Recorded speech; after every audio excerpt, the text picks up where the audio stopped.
Hello students, 10th physics refraction of light में आज हम रिफ्रैक्शन की वजह से होने वाली कुछ फिनोमिनाज के बारे में स्टडी करेंगे कि रिफ्रैक्शन से हमें क्या क्या ऑब्जर्वेशंस देखने को मिलती है डेली लाइफ में। रिफ्रैक्शन की वजह से कुछ ऐसे एग्जांपल्स हैं जो हम समझ भी नहीं पा रहे थे अब से पहले कि ऐसा क्यों होता है, बट अगर आपको ये टॉपिक रिफ्रैक्शन समझ में आ गया होगा तो आप उन एग्जांपल्स को अच्छे से क्लैरिफाई कर सकते हो कि ऐसा क्यों होता है। अभी आपके सामने एक पानी का गिलास है, हम इसके अंदर रिफ्रैक्शन की वजह से होने वाली एक फिनोमिना देखेंगे किस तरह से रिफ्रैक्शन की वजह से एक स्टिक जो पानी के अंदर डुबोई जाती है वो मुड़ी हुई दिखाई देती है। ये पानी का गिलास है, इसका अंदर यहाँ तक पानी भरा हुआ है। इस पानी के अंदर जब पेन को हम डालते हैं तो ये पेन हल्का सा बैंड दिखाई देता है। कैमरे के अंदर आपको ठीक से अगर दिखाई दे रहा हो तो आपको बता दूंगा कि किस तरह से बैंड दिखाई दे रहा है, तो फिर उस चीज़ पे ध्यान देना, आपको वो चीज़ समझ में आ जाएगी।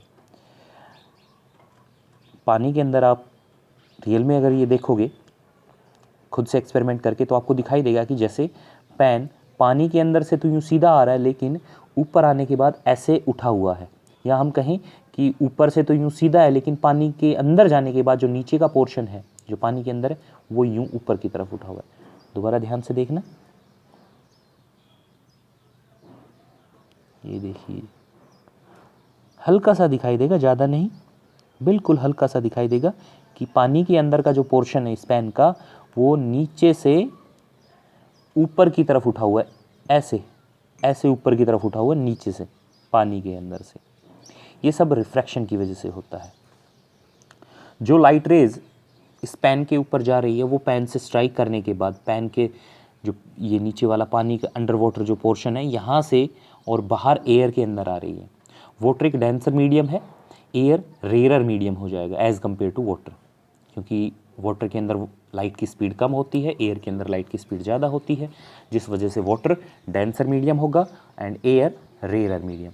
तो जैसे ही लाइट रेज पेन से यानी कि वाटर से बाहर आती है तो वो वाटर सरफेस के ऊपर जो वाटर का सरफेस है यहाँ पर, इस वाटर सरफेस पर आते ही नॉर्मल से दूर हट जाती है, away from the normal band होती है, और फिर वो एक स्ट्रेट पाथ में ट्रैवल करती है और हमारी आइज़ तक पहुँचती है। हम लाइट को एक स्ट्रेट लाइन में ऑब्जर्व करके चलते हैं तो हमें ये लगता है कि लाइट रेज पानी के अंदर से भी सीधी ही आ रही है, पानी के अंदर से आने के बाद बैंड नहीं हुई है, जैसे हमारे पास आई है ऐसी ही पानी के अंदर बिल्कुल सीधी है, हम लाइट के अंदर बैंड नहीं देख पाते। तो इस वजह से ये पेन हमें बैंड दिखाई देता है, या कोई भी ऑब्जेक्ट हम पानी के अंदर डालेंगे तो हमें बैंड ही दिखाई देगा, और ये सब कुछ होगा रिफ्रैक्शन की वजह से। Refraction mean bending of light. Light straight travel करती है बट सेम मीडियम में, जैसे ही मीडियम चेंज होता है लाइट बैंड हो जाती है। अगर light rare to denser medium enter करती है तो टुवर्ड द नॉर्मल बैंड होगी, और अगर light denser to rare medium enter करेगी तो away from the normal bend होगी। अब सेकंड केस इसमें देखते हैं। सेकंड सिचुएशन ये है, मेरे पास एक कॉइन है 5 रुपीज़ का, हम इसको पानी के अंदर डालेंगे। पानी के अंदर डालने के बाद ये कॉइन थोड़ा सा उठा हुआ दिखाई देगा, जो एक्चुअल डेप्थ होगी वो हमें पता नहीं चल पाएगी और कॉइन ऐसा लगेगा थोड़ा सा ऊपर उठा हुआ है। इसको हम साइड से अगर देखते हैं, साइड के बजाय ऊपर से देखते हैं तो हमें ये उठा हुआ दिखाई देता है। साइड से देखते हैं तो उठा हुआ दिखाई नहीं देता है, जहाँ पर ये वहीं दिखाई देता है, एक्चुअल डेप्थ दिखाई देती है। बट अगर हम ऊपर से देखेंगे तो हमें ये थोड़ा सा ऊपर उठा हुआ दिखाई देगा। वाटर की जगह अगर हमारे पास कोई ग्लास है, कोई ग्लास स्लैब है, उसके नीचे भी हम रखे हुए किसी भी ऑब्जेक्ट को, जैसे कि न्यूज़पेपर है उसके ऊपर हमने कोई ग्लास स्लैब रखी, तो वो लेटर्स हैं जो न्यूज़पेपर पर लिखे हुए हैं वो ग्लास स्लैब के अंदर से जो नीचे रखे हुए हैं ग्लास स्लैब के उठे हुए दिखाई देते हैं।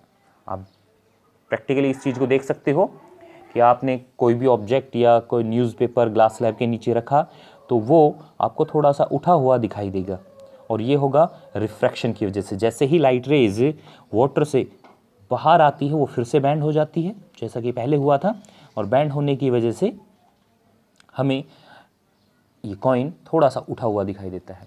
दूसरा हम इसमें ये भी देख सकते हैं, अगर इसके अंदर कोई ऑब्जेक्ट डालें तो उसका साइज़ थोड़ा सा बड़ा भी दिखाई देता है। बड़ा दिखाई देने का रीज़न भी सेम है, रिफ्रैक्शन ऑफ लाइट। तो इन सभी फिनोमिनाज के पीछे जो है वो है refraction of light. Refraction mean bending of light. Hope you have understand. If you have any doubt, then you can ask. Thanks for now.